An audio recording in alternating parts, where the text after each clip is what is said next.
నమస్తే, welcome to special debate. నేను రవి. బ్రిటిష్లో ఒక్కసారిగా బ్రిటన్లో మాత్రం ర్యాలీలకి పిలుపునిచ్చారు అక్కడ ఉన్నటువంటి ప్రజలు. దాదాపు 1,50,000 మంది రోడ్లపైకి వచ్చారు. ముఖ్యంగా లండన్లో. మరోపక్క జాతీయ అహంకారానికి వ్యతిరేకంగా ర్యాలీ చేపట్టారు కొంతమంది. అంటే మొత్తానికి యాంటీ ఇమిగ్రేషన్కి వ్యతిరేకంగా అక్కడైతే మాత్రం ప్రజలు రోడ్లపైకి వచ్చినట్టు తెలుస్తుంది. అంటే ఒక పక్క బ్రిటిష్ సామ్రాజ్యానికే ఉనికిని కోల్పోయే విధంగా అక్కడ తయారైనట్లు తెలుస్తుంది. మొత్తానికి అక్కడ వలసలు ఎక్కువయ్యాయి. ఆసియా, ఆఫ్రికా నుంచి వస్తున్నటువంటి జనాలు మొత్తానికి అక్కడ ఉండటం వలన అక్కడ మేము ఉనికిని కోల్పోతున్నామని చెప్పేసి బ్రిటిషర్లు అయితే మాత్రం నిరసన తెలిపారు. మొత్తానికి ఒకసారి కనుక అక్కడ బ్రిటన్ చరిత్రను ఒకసారి కనుక చూసినట్లయితే 1931లో పాపులేషన్ 2 నుంచి 4%, తర్వాత 1951 నుంచి 1991 మధ్య లేబర్ అక్కడ పాపులేషన్ ఏ విధంగా ఉందంటే 6%. అలాగే 1991 నుంచి 2011 వరకు 13.4% పాపులేషన్ అంటే వలసలు పెరిగాయనుకోవచ్చు. ముఖ్యంగా 56% అక్కడ బ్రిటిషర్స్ ఉన్నారు. ముస్లిమ్స్ రాజ్యం, మరో రాజ్యం ఏర్పడే అవకాశాలు ఉన్నట్లుగా ప్రజెంట్ సిచ్యువేషన్ చూస్తే తెలుస్తుంది. మొత్తానికి మన తెలుగువారు కూడా అంటే యుఎస్ తర్వాత ముఖ్యంగా అక్కడ బ్రిటన్నే ఎంచుకుంటారు. అంటే అబ్రాడ్ని చదువు కోసం చాలామంది తెలుగు రాష్ట్రాల నుంచి కూడా అక్కడికి వెళ్తూ ఉంటారు. ఈ నేపథ్యంలోనే ఇక్కడ దాదాపు నిన్న ఒక్కరోజే 1,50,000 మంది వీధుల్లోకి వచ్చి లండన్లో నిరసన తెలపడం జరిగింది. జాతీయ అహంకారానికి వ్యతిరేకంగా అక్కడ మరో ర్యాలీ కూడా నిర్వహించడం జరిగింది. ఏంటి ఈ యొక్క వ్యతిరేకత రావడానికి గల కారణాలు ఏంటి, అక్కడ వలసలకు రావడానికి గల కారణాలు ఏంటి, మొత్తానికి అయితే మాత్రం ఇక్కడ లండన్లో ఉన్నటువంటి ప్రస్తుత సిచ్యువేషన్ పైనే ప్రధానంగా చర్చా కార్యక్రమం. ఈ చర్చా కార్యక్రమంలో పాల్గొంటున్నారు బండారు రామ్మోహన్ రావు గారు, సీనియర్ అడ్వకేట్ మరియు రాజకీయ విశ్లేషకులు. అలాగే రఘురామపాత్రుని రాధా గారు, సీనియర్ జర్నలిస్టు, ఇంటర్నేషనల్ నుంచి మనకు చర్చా కార్యక్రమంలో పాల్గొంటున్నారు. ముందుగా రఘురామపాత్రుని రాధా గారు, నమస్తే అండి. నమస్తే. ఏంటి లండన్లో ఈ సిచ్యువేషన్ రావడానికి గల కారణాలు ఏంటి? బ్రిటన్లో మొత్తానికి యాంటీ ఇమిగ్రేషన్ ర్యాలీ చేపట్టారు.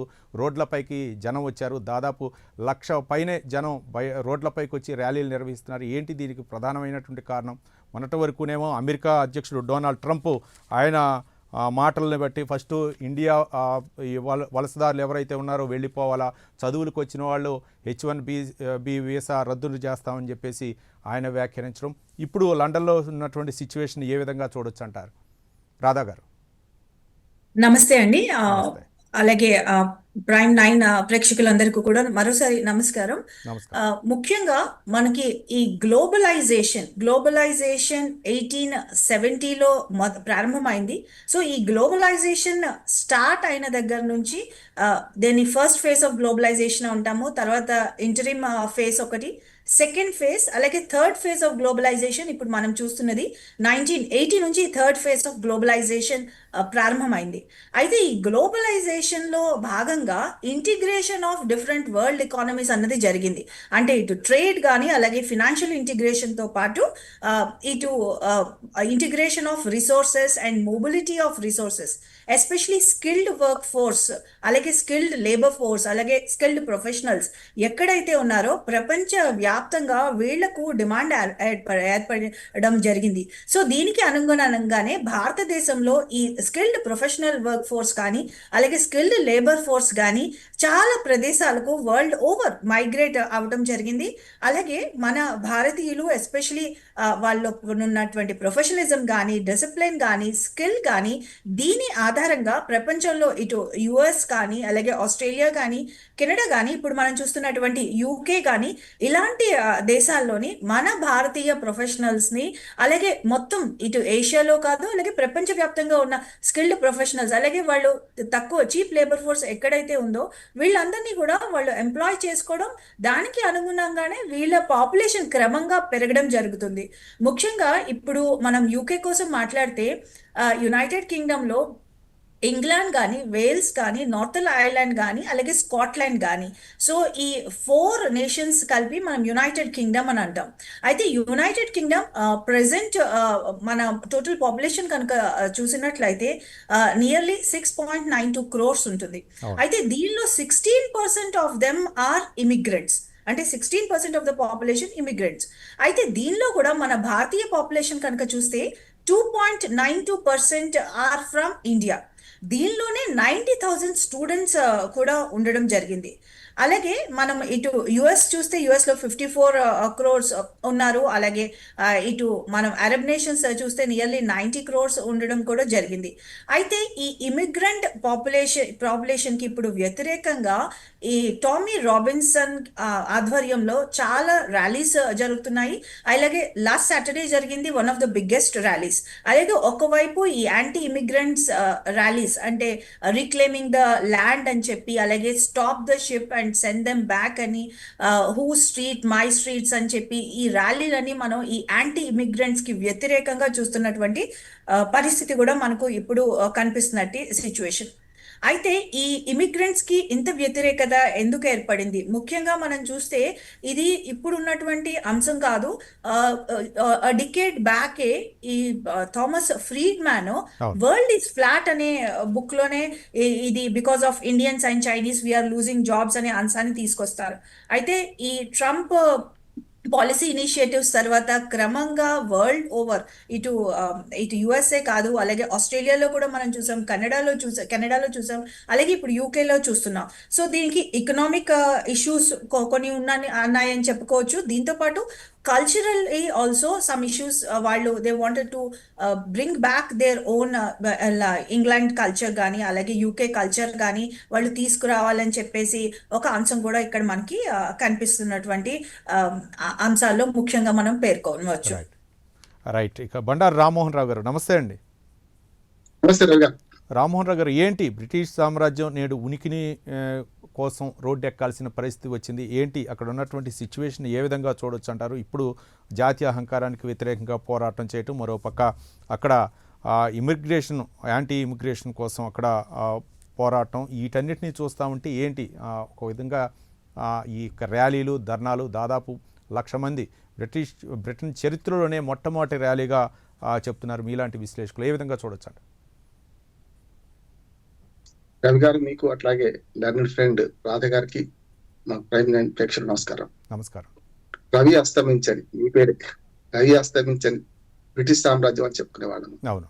ప్రపంచంలో మొత్తం ఎక్కడ సూర్యోదయం జరుగుతుంది, సూర్యాస్తమయం జరుగుతుంది. అట్లా రవి అస్తమించని సామ్రాజ్యాన్ని స్థాపించిన ఒకనాటి బ్రిటన్ వలస దేశంగా మనతో చిత్కరించబడి పెద్ద ఎత్తున పోరాటం జరిపి బయటకు వెళ్ళిపోవాల్సి వచ్చింది. కామన్వెల్త్ కంట్రీస్ అన్ని కూడా అవే కదా.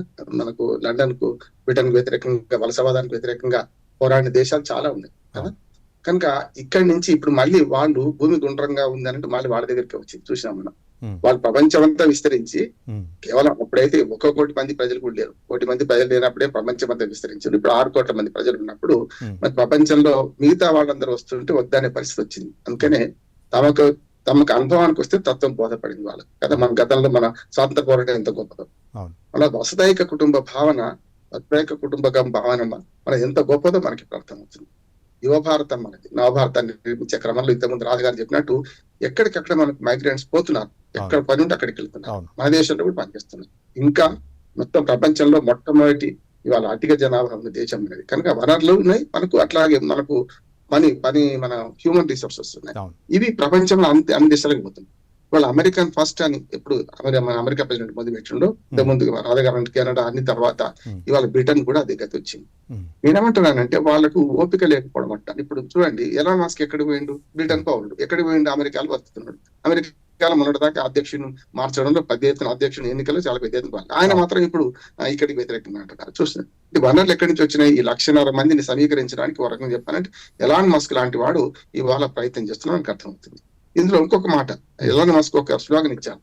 మన Mahatma Gandhi do or die అన్నాడు. 1942లో క్విట్ ఇండియా ఉద్యమం వచ్చినప్పుడు డూ ఆర్ డై అన్నాడు. ఇవాళ పోరాడండి లేకపోతే చచ్చిపోతారు అన్నాడు. చచ్చిపోండి అని ఆయన అన్నాడు. నెహ్రూ గాంధీ గారు ఇది చచ్చిపోతారు అన్నాడు. నిజమే కదా. మరి అంటే ఇవాళ ఇప్పటిదాకా మరి వాళ్ళు చేసినప్పుడు ఏమైంది? అదే జరిగింది కదా.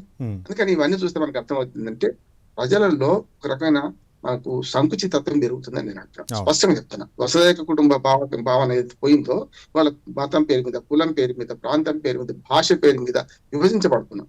మొన్నటిదాకా మన మార్వాడి గోప్యాకి ఏంటి ఉద్యమం చెప్పండి. ఇప్పుడు మనం ఏమో వేరే దేశాలకు పోవచ్చు, మనం వేరే ప్రాంతాలకు పోయి బతకొచ్చు. దీవండి సూరత్ పోయి మన తెలంగాణ వాళ్ళు బతకొచ్చు. కానీ హైదరాబాద్ మాత్రం మార్వాడి గోప్యాక ఉద్యమం వస్తుంది. చూడండి, భూమిపుత్రుల సిద్ధాంతం మహారాష్ట్రలో వస్తుంది ఓనాడు.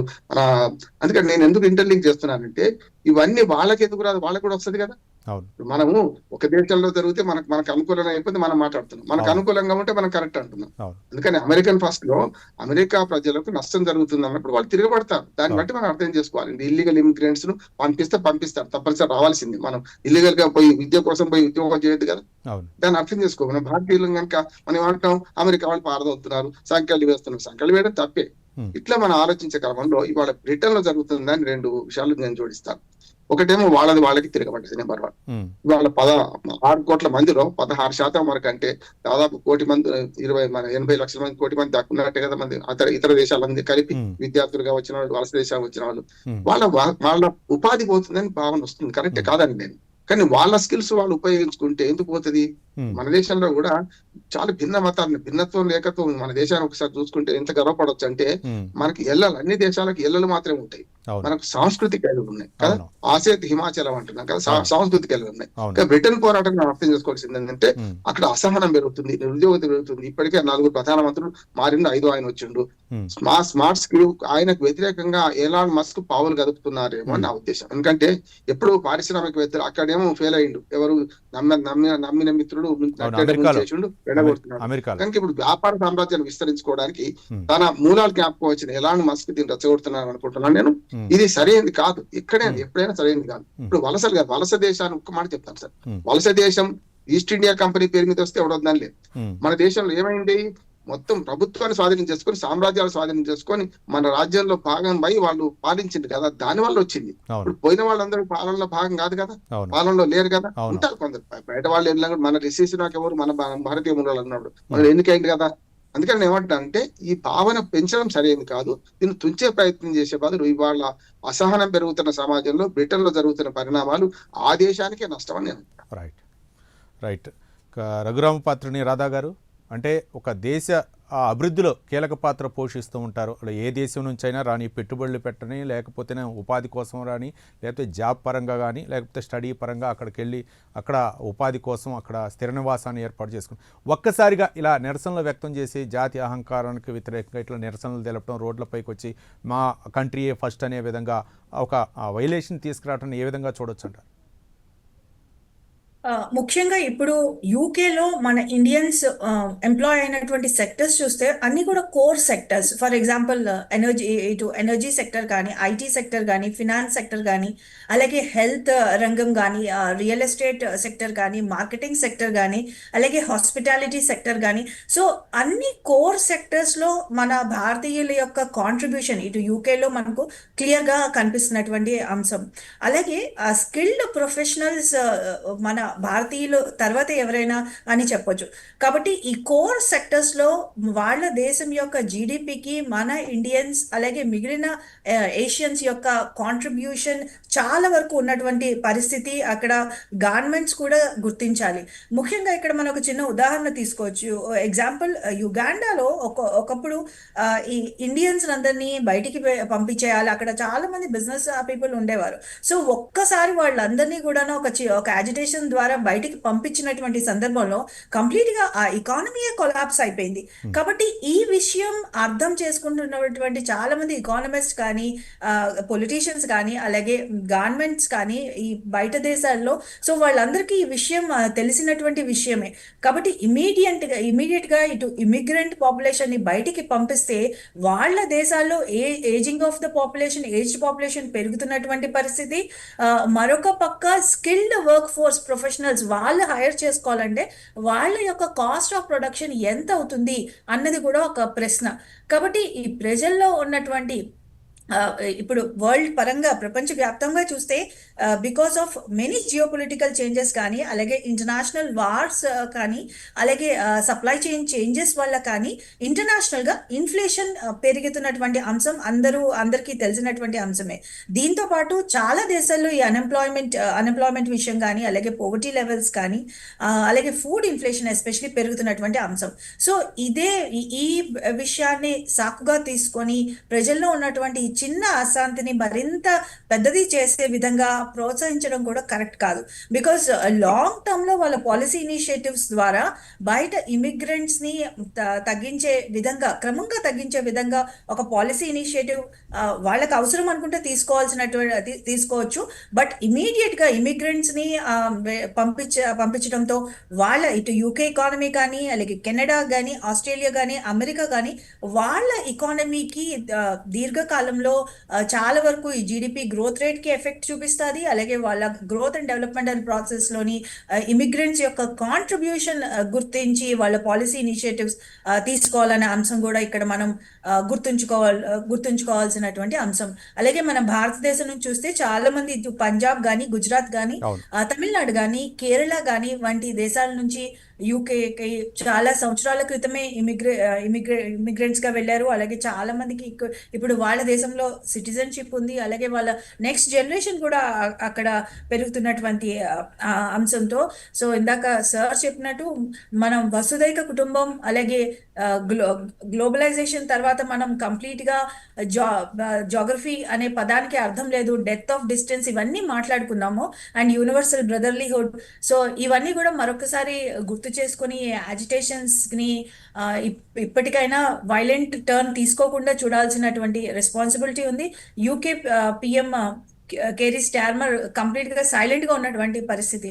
అలాగే ఇటు యుఎస్ చూస్తే యుఎస్ నుంచి ఇటు ట్రంప్ కానీ, ఎలన్ మస్క్ కానీ చాలా ట్వీట్స్ ద్వారా మరింత పెద్దది చేసే అవకాశం కూడా ఇక్కడ మనకి కనిపిస్తుంది. రైట్. బండారు రామ్మోహన్ రావు గారు, అంటే ఇక్కడ మేడం చెప్పారు క్యారీ స్టోర్ మాత్రం స్పందించలేదు, ఆయన స్తబ్దుగా ఉన్నారు. ఇక లండన్ మేయర్ అవ్వచ్చు, లేకపోతే హోమ్ సెక్రటరీ అవ్వచ్చు, వీటిపై అయితే మాత్రం ఆందోళన అయితే మాత్రం ఎవరైతే నిర్వహిస్తున్నారో వాటిపై మేము కఠినంగానే ఉంటామని చెప్పేసి షాదీ ఖాన్ లండన్ మేయర్ ఆయన చెప్పారు. మళ్ళీ హోమ్ సెక్రటరీ కూడా షాబానా అహ్మద్ కూడా ఆయన ఖండించారు. అంటే మొత్తానికి ఆ లండన్ ఆర్థిక వ్యవస్థపై, అంటే బ్రిటన్ ఆర్థిక వ్యవస్థపై ఏ విధంగా ప్రభావం చూపే అవకాశం ఉంది ఈ విధంగా అల్లర్ల వల్ల? రామ్మోహన్ రావు గారు. ఖచ్చితంగా ప్రభావం పడుతుంది రవి గారు. ఎందుకంటే ఇప్పుడు దీనికి వ్యతిరేకంగా, వర్ణ వివక్ష వ్యతిరేకంగా మరొక 5,000 మంది ప్రదర్శన, చిన్నదే కావచ్చు, చేశారు. ఇద్దరి మధ్యన ఘర్షణ జరగకుండా చెదరగొట్టడానికి ప్రయత్నం చేశారు. పోలీసుల మీదకి సీసాలు రకరకాలుగా 26 మంది గాయపడ్డారు. న్యూస్ పార్టర్ కూడా ఏమన్నారంటే స్పష్టంగా చెప్పిండు ఆయన, ఏది దీన్ని అణిచివేస్తాం, సమస్యలు ఎక్కువమన్నారు.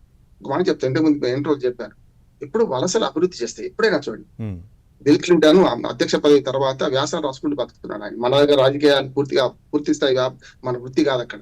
ఆయన ఏమన్నాడంటే వలసలు ఎప్పుడు అభివృద్ధిని చేస్తాయి, నేను ఎందుకు వెళ్ళాను అక్కడికి అనే కాన్షియస్నెస్ ఉంటుంది వాళ్ళకి. కనుక నేను అక్కడ పని చేసుకుని బతకాలనుకుంటే ఏ వలస అయినా సరే, మన ఊళ్ళో కాక పక్క ఊళ్ళో పోతే నేను కూరగాయలు సంచి పట్టుకొని మా ఊళ్ళో నేను కూరగాయలు కొనలేదు, ఆ ప్రెస్టేజ్ అడ్డం వస్తుంది, ఫాల్స్ ప్రెస్టేజ్. కానీ హైదరాబాద్ లో నేను మంచి ప్రమాణంగా పోయి కూరగాయలు కొనుక్కొస్తాను. ఎట్లా?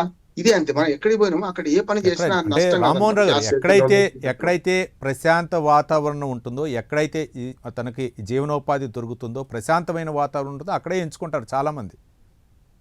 అది కూడా నేనేమంటున్నాను సార్, ఇప్పుడు కెనడాలో ఉంది, కెనడాలో ఇవాళ మన సిక్కులు పోయి అక్కడ పార్లమెంట్ మెంబర్లు అయింది కదా, రాజకీయాన్ని కూడా శాసించే స్థితికి వచ్చారు. అమెరికాలో చూడండి, మనకు కమలా హారిస్ స్థితి, అంతకుముందు ఎవరైనా చూడండి, చాలా మంది భారతీయ మూలాలు ఉన్న వాళ్ళు ఇప్పుడు మన కౌన్సిలర్ గా చిన్న కింది నుంచి పై దాకా ఎన్నికైన వాళ్ళు ఉన్నారు కదా.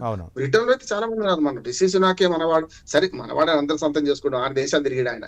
కనుక నేనేమంటున్నానంటే వలసలు అభివృద్ధి చేస్తాయి, గోడలు కట్టుకున్న సమాజం ఎప్పుడు ముందరపడలేదు. ఒక మాట చెప్తాను నేను, రాధగారు, నేను ఏంటంటే ఎప్పుడు రెండు మార్గాలు ఎంచుకుంటా. వారికి టెక్నికల్ గా చెప్తే నేనేమో సమాజానికి అనుసంధానం చేసే ప్రయత్నం చేస్తాను.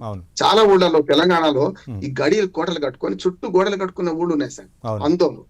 అందోళన జోగిపేట దగ్గర ఉంటది, అక్కడికి ఆగిపోయింది. ఆ ఊరు 6 గంటలకు, సాయంత్రం 6 గంటలకేమో గేట్లు బంద్ చేసేవాళ్ళు, 4 గేట్లు, పొద్దున ఉదయం తెరిచేవారు. అయితే ఏమైతుంది, ఆ ఊరు దాటి జోగిపేట పెరిగింది. మీరు చూడండి, అన్ని గోడలు కట్టుకున్న సమాజాలన్నీ బద్దలవుతున్నాయి, బయట దూర్లు పెరుగుతున్నాయి. చైనా చూడండి, జర్మనీ గోడలు బద్దలు చేసుకుంది కదా. నేను ఇక్కడి నుంచి లోకల్ టు ఓకల్ దాకా చెప్పుకొస్తున్నాను.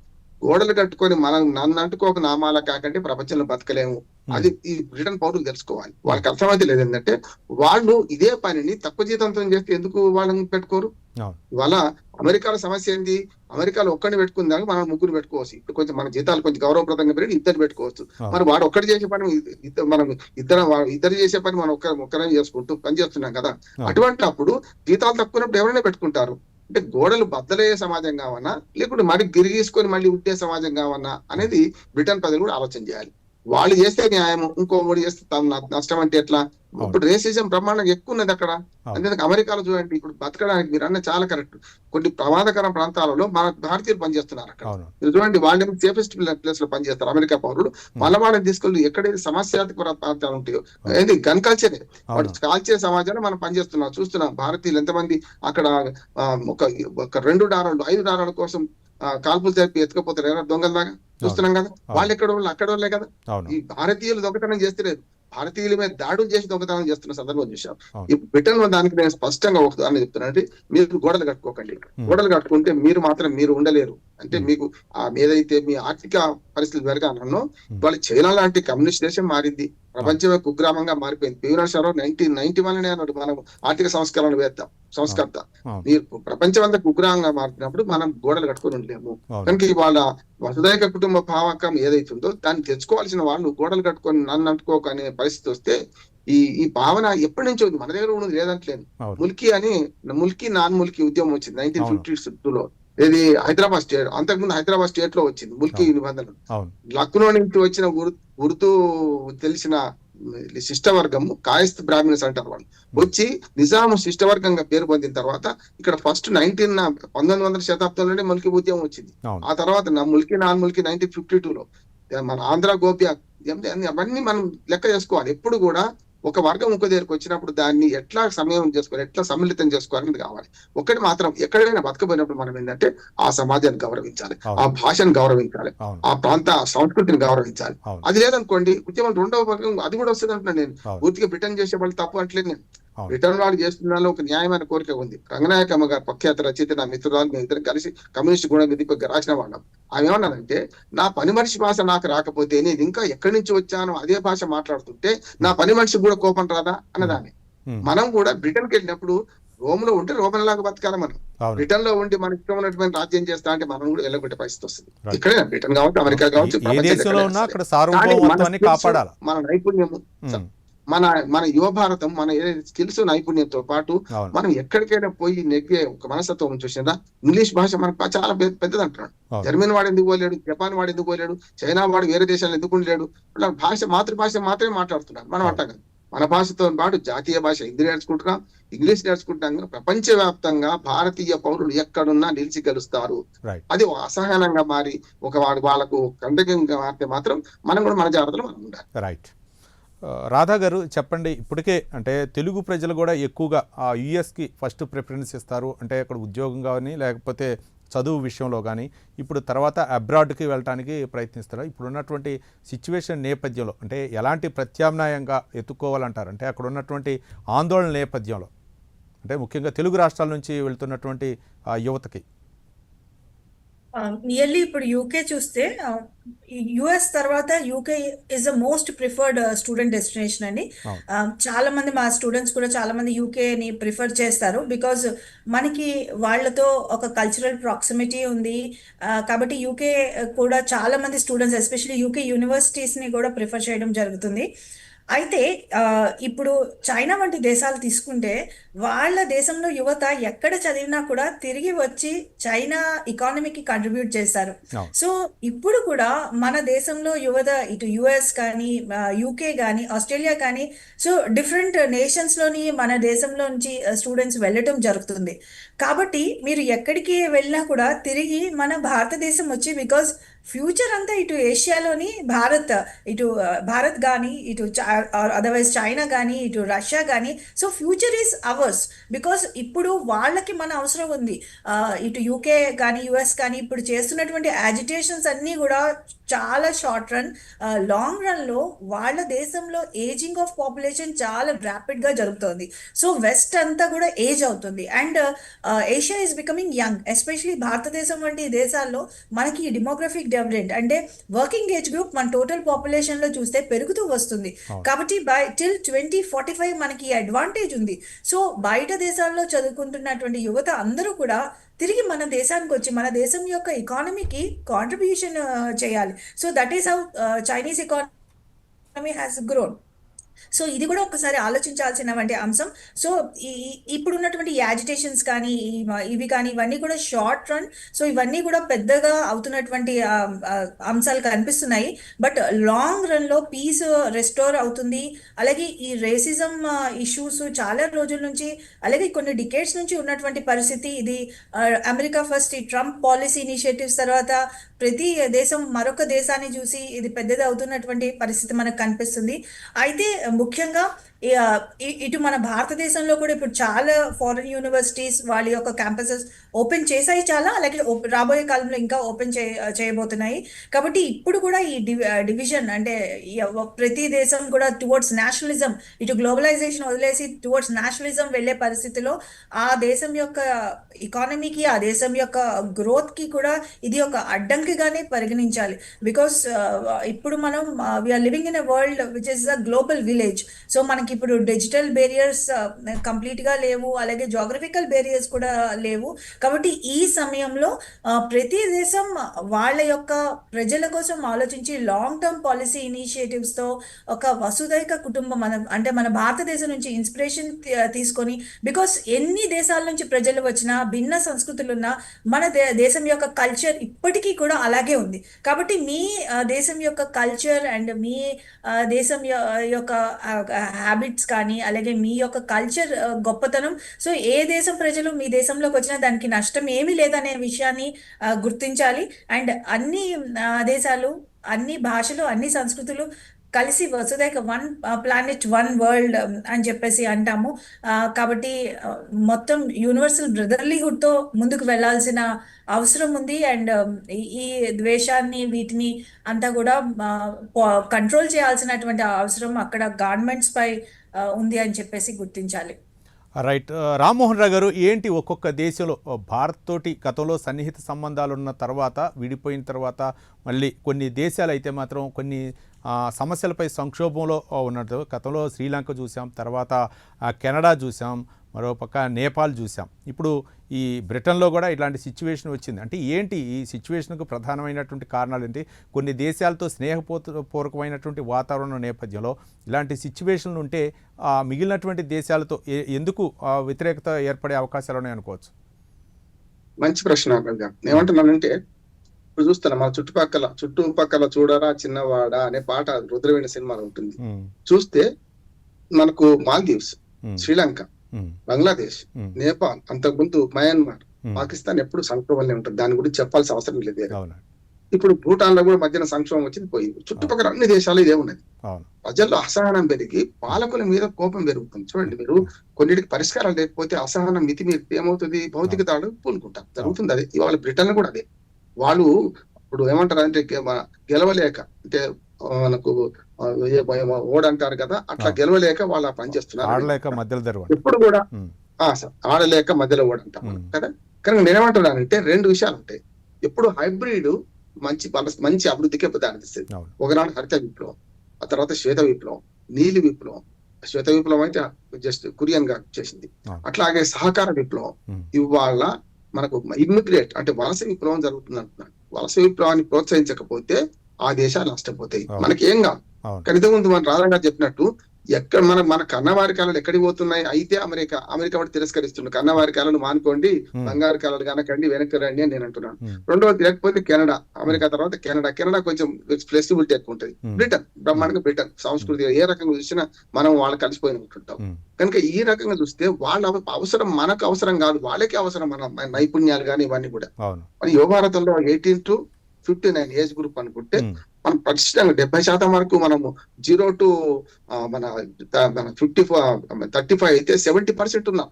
నాలాంటి వాళ్ళందరం 10% కూడా లేము, 70-60 ఏళ్ళు దాటిన వాళ్ళందరం కూడా. అందుకని యువ భారతాన్ని నిర్మించే క్రమంలో మనవాడు కూడా చైనా చూసి ఆదర్శంగా నేర్చుకోవాలి. చైనా వాళ్ళు ఎక్కడికి వెళ్ళినా, ఇప్పుడు మన ఏ దేశం ఎగినా ఎందుకు ఆడినా పొగడరా అని తల్లి భూమి భారతిని అన్నారు. అట్లా మనం మన దేశాన్ని గౌరవించుకోవాలి, మన దగ్గరికి మళ్ళీ వెంటనే రావాలి. ఒక్కసారి మన వాళ్ళు వెళ్తే ఏ గ్రీన్ కార్డు అక్కడ సెటిల్ అయిదామని చూస్తున్నారు తప్ప మళ్ళీ వెనక్కి వచ్చే ప్రయత్నం లేదు. అది కొంచెం నష్టం జరుగుతుంది. దానివల్ల ఏమైందంటే వాళ్ళకి అసహనం పెరుగుతుంది, వీళ్ళు వచ్చి మా దోచుకుంటున్నారనే భావన పెరుగుతుంది ఎప్పుడు కూడా. రెండు పోవద్దని నిజంగా చెప్పాలంటే వాళ్ళు అన్ని బారియర్స్ మనకు ఛేదించబడ్డాయి. ప్రపంచం అంతా కుగ్రామంగా మారిపోయింది. వెళ్ళి వాళ్ళు మింగిల్ కావాలి, మన వాళ్ళు కూడా అంటున్నారు. మింగిల్ కావాలి. ఇప్పుడు బ్రిటన్ లో మంచి వినాయకుని గుళ్ళు, దేవుని గుళ్ళు, అమెరికాలో కూడా వెంకటేశ్వరుని గుళ్ళు కట్టుకుంటలేమా చాలా వరకు. ఇంకొక మాట కూడా ఇక్కడ ఏమొస్తుందంటే ముస్లిం మీద కూడా విద్వేషం వచ్చింది. ఇప్పుడు అక్కడ బ్రిటన్ లో జరిగింది ఏంటంటే ముస్లిం జనాభా కూడా పెరిగిపోతుంది అనే విద్వేషం వస్తుంది. జనాభా పెరుగుడు అంటే మళ్ళీ రాజకీయ పరంగా కొన్ని పదవుల్లో మాత్రం ముస్లింలు కూడా ఉన్నారు అక్కడ. అది కూడా వ్యతిరేకత ప్రధానమైన కారణం. ఇంకొక ఫ్యాక్టర్ ఏంటంటే బ్రిటన్ లో ముస్లింలు కూడా ఉన్నారు. వాళ్ళ జనాభా వేగంగా పెరుగుతుంది అనే ఫ్యాక్టర్ కూడా ఉన్నది. కనుక ఎవరైనా ముస్లింలు నా ఫ్రెండ్స్ చాలా మంది ఉన్నారు. వాళ్ళు కూడా 5 పిల్లల్ని 10 మంది పిల్లల్ని ఎవరికి అంటలేడు. ఇప్పుడు అసలు ఒకరు లేరు, అసలు వద్దు అనే పరిస్థితి తయారైంది వాళ్ళ. కనుక దీన్ని కొంచెం మతపరంగా కూడా చూడొద్దు అంటున్నారు. కానీ మతపరంగా చూసే వ్యక్తులు కూడా ప్రవేశిస్తాయి. ఎప్పుడు కూడా ఉద్యమంలో అన్ని స్ట్రేట్ ఫార్వర్డ్ ఉండవు ఉద్యమాలు. రవి గారు, ఎప్పుడు కూడా ఉద్యమంలో అసాంఘిక శక్తులు ప్రవేశిస్తారు. వాళ్ళు ఏం చేస్తారంటే ఈ కోణం కూడా తీసుకెళ్లే ప్రయత్నం చేస్తుంటారు. దాడులు ప్రతిదాడులు చేసుకుంటారు.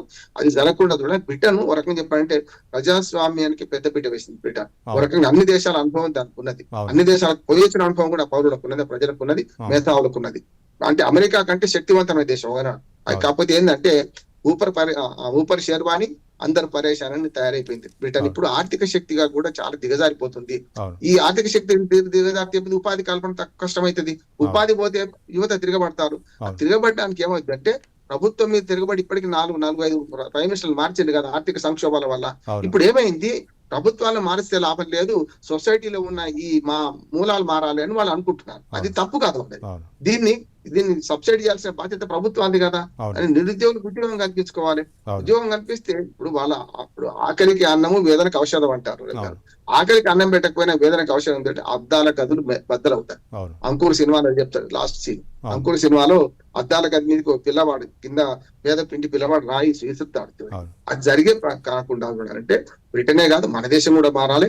ఆర్థిక అసమానతలు పెరుగుతున్న ఈ క్రమంలో ఖచ్చితంగా ఇటువంటి ఉద్యమాలు వస్తాయి. ఈ ఉద్యమాలు నడచడానికి ఆర్థిక సమానత కావాలి. సంపద మొత్తం పోగు కాకుండా ఉండాలి.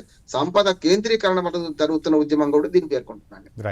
రైట్ థ్యాంక్ యూ అండి. బండారు రామ్మోహన్ రావు గారు, సీనియర్ జర్నలిస్టు మరియు అడ్వకేట్ విశ్లేషకులు. అలాగే రఘురామ్ పాత్ర రాధా గారు, సీనియర్ జర్నలిస్టు, ఇంటర్నేషనల్ నుంచి స్పందించి చర్చా కార్యక్రమంలో పాల్గొన్నందుకు ధన్యవాదాలు. ఏది ఏమైనా సరే ఆర్థిక అసమానతలు తలెత్తినప్పుడు ఉద్యమాలు అయితే మాత్రం కొనసాగే అవకాశాలున్నాయి. కాబట్టి ఏ దేశమైనా సరే ఆ దేశ సార్వభౌమత్వాన్ని కాపాడాలి. ముఖ్యంగా ఎవరైనా వలసలకు వెళ్ళినప్పుడు ఆ దేశం యొక్క ఆ సార్వభౌమత్వాన్ని కాపాడాలని చెప్పేసి వక్తలు తమ అభిప్రాయం వ్యక్తం చేశారు. ఇది వాళ్ళ స్పెషల్ డిబేట్లోని అంశం. మరో అంశంతో మళ్ళీ కలుద్దాం. చూస్తూనే ఉండండి ప్రైమ్ 9 న్యూస్. నిజం ఇదే మా